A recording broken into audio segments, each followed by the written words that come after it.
நமக்கா இங்கே பாருங்க, நம்ம நாகசக்தி முருகன் கோயிலுக்கு போயிட்டு வர்றப்போ இழந்த பல மரம் பாருங்க, எவ்வளோ காய்ச்சிருக்குன்னு பாருங்க. கொத்து கொத்தா காய்ச்சிருக்கு.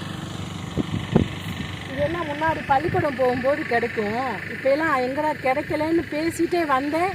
டக்குன்னு பார்த்தீங்கன்னா இந்த இடத்துல எத்தனை மரம், அந்த பக்கமும் எந்த மரம், 4-5 மரம் இருக்கு. முள்ளு பயங்கரமாக குத்துண்டா.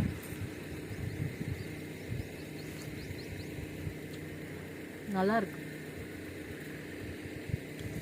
அதான் நாளில் அளந்து கொடுப்பாங்க. இந்த பக்கம்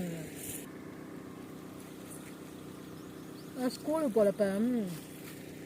போகிறப்ப இந்த பழமெல்லாம் நாளில் அளந்து 10 காசு, 1/4 ரூபாய் இந்த காசுக்கெல்லாம் கொடுப்பாங்க.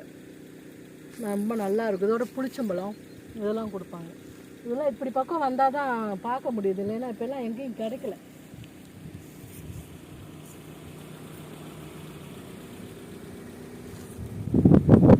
கீழே நிறைய பழம் கீழே கொண்டு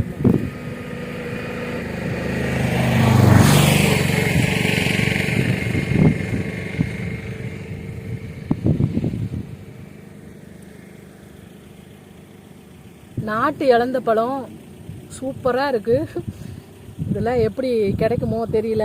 எனக்கு இன்றைக்கி ரொம்ப அபூர்வமாக எனக்கு கிடச்சிருக்கு. ரொம்ப சந்தோஷம். இன்னும் உச்சியில் நிறைய இருக்குது பழம். இங்கே பாருங்கள், கொத்து கொத்தாக இருக்குது. இன்றைக்கி நான் ஃபுல்லாக பறிச்சுட்டு தான் போகிறேன். யாருக்கெல்லாம் இழந்த பழம் வேணுமோ நம்ம நாகபுரம் வந்து வாங்கிக்கோங்க.